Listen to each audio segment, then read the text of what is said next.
Connection is a term that we use to describe the bat relationship with the spine angle. What we're looking for is a couple of different things here. I actually don't only use the spine, I like to use the shoulders here. And I like to think of the bat and the spine as almost a T-square. So if you know what a T-square is, once we get into what's called connection, which we'll define in a minute, you'll be able to see if they're turning their body and their spine and their bat angle together almost like a T-square would turn. So what we're going to look for here initially, what I like to look for at least, is we look for the bat angle and the shoulder angle to be about or around 90 degrees. So you can use video from the side to see this at the onset. If you have a blast motion sensor, what blast will tell you is what early connection is and connection at impact. Now, early connection is going to be right after we pass the shoulder, so right there. So if you don't have blast, you can look and use the shoulder and the bat angle and check to see if they're around 90 degrees.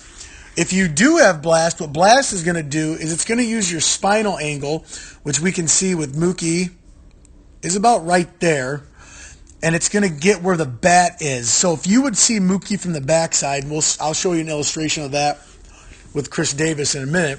That bat, if it was growing right out of his spine, would be at about a 90-degree angle. So that's a good position for early connection.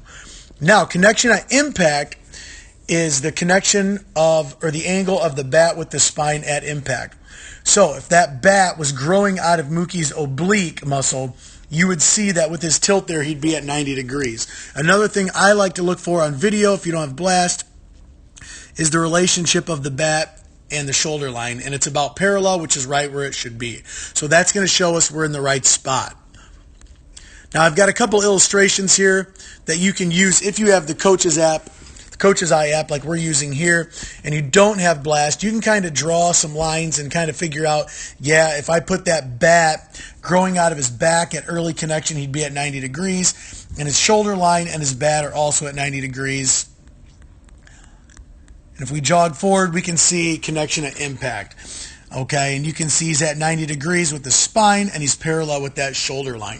Now, why connection is important is it's going to keep us turning with the bat and the spine in a good relationship, and it's going to keep us from casting our hands. It's going to keep us from dropping our hands. It's going to keep us efficient to the ball.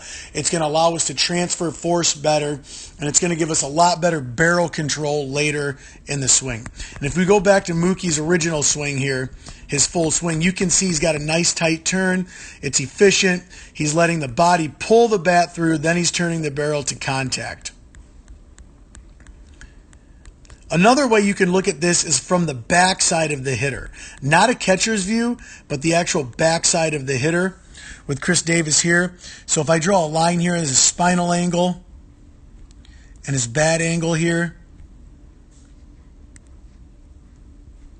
you can see they're close to 90 degrees. And then as he turns into his swing,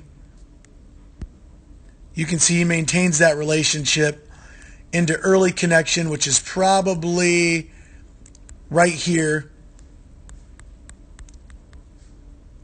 And that bat is straight back to us. So that would be about 90 degrees with the bat and probably even 90 degrees with the shoulder. And then from the front,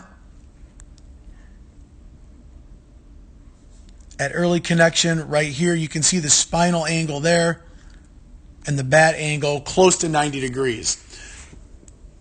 And then again at contact, if that bat was growing out of his oblique, he would be at 90 degrees there. So there's a couple of different views that we've shown you here.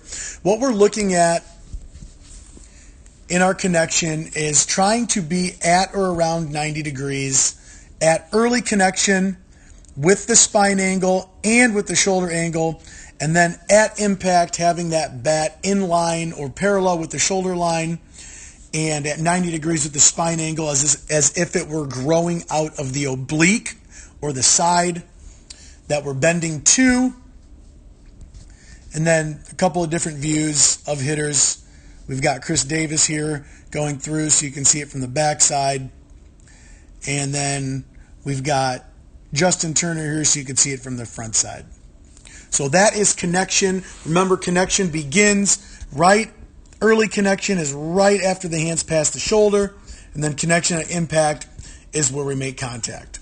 So those are things that we can use the blast motion sensor for, or if you don't have that, you can use video and look for the relationships that we talked about.